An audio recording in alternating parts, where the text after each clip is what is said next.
ঘরে কেউ নেই, আমি একা, তো কী করবো? রাত্রেবেলা এসেছি, খেতে তো হবে, তো নিজে নিজেই রান্না করে ফেলেছি।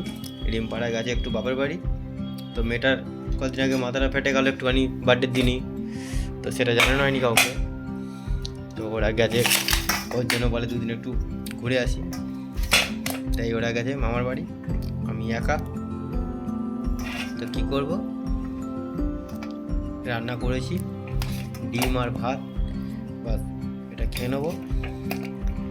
একা তো, অত চাপ নেই কিছু, তার জন্য যা হবে, খারাপ হোক ভালো হোক কোনো অসুবিধা নেই, যেরকম হবে খেয়ে নেবো, ঠিক আছে।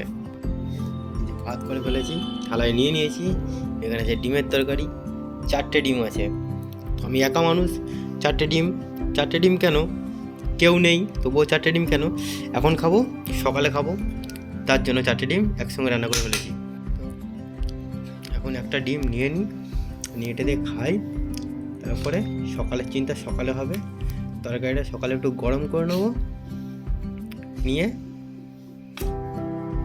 খাওয়া যাবে, কেননা সকাল সকাল তরকারিটা গরম না করলে এখন ঠান্ডার সময় খুব খেতে কষ্ট হবে, ওই জন্য তরকারিটা গরম করে নেবো।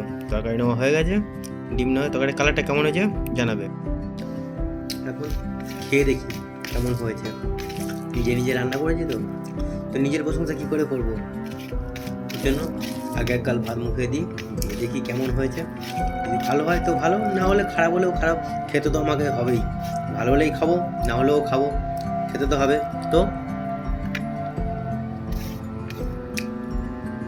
মোটামুটি ঠিকই আছে, খারাপ হয়নি, না আমিও তো মাঝে মাঝে রান্না করি, তো খারাপ হবে কী করে? তারপর নিজে রান্না একটু ভালো না বললে হয়, ওই জন্য মোটামুটি ভালোই হয়েছে। খেয়ে দিয়ে শুয়ে পড়বো, সকালে রান্নার ঝামেলা থাকবে না, ব্যাস টাটা।